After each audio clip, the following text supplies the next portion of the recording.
Chabad. Please join us. Welcome to this week's Torah lesson. This week's Torah portion is Parsha Noach. The question of the week is, how can we bring calmness to the world? So this week's Torah portion, Parsha Noach, comes after last week's Torah portion of Parsha Bereshis. In last week's Torah portion, God was ready to destroy the world. People were not behaving, God's destroying the world. This week's Torah portion, God promises Noach He's never going to destroy the world. Two major extremes. And the question is, where does that come from?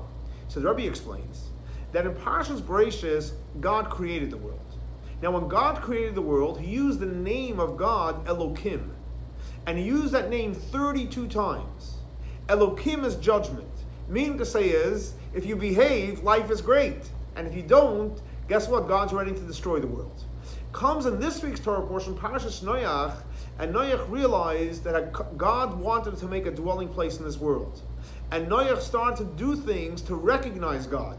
And God felt that He was present in this world. People recognized Him. Up to the point where God was so happy, as the Torah says, V'noach matza chen be'enei Hashem. Which name of God? Yud-Kei Vav-Kei. Noach found favor in the powerful name of Yud-Kei Vav-Kei. And by finding favor in the powerful name of Yud-Kei Vav-Kei, that descended into this world. And therefore, even if a person sins, because the powerful name of Yud-Kei Vav-Kei is present in the world, God decided not to destroy the world. So the answer to the question, how can we bring calm to the world? By focusing on allowing God's dream and desire of wanting to have a dwelling place in this world, we will bring calm into this world.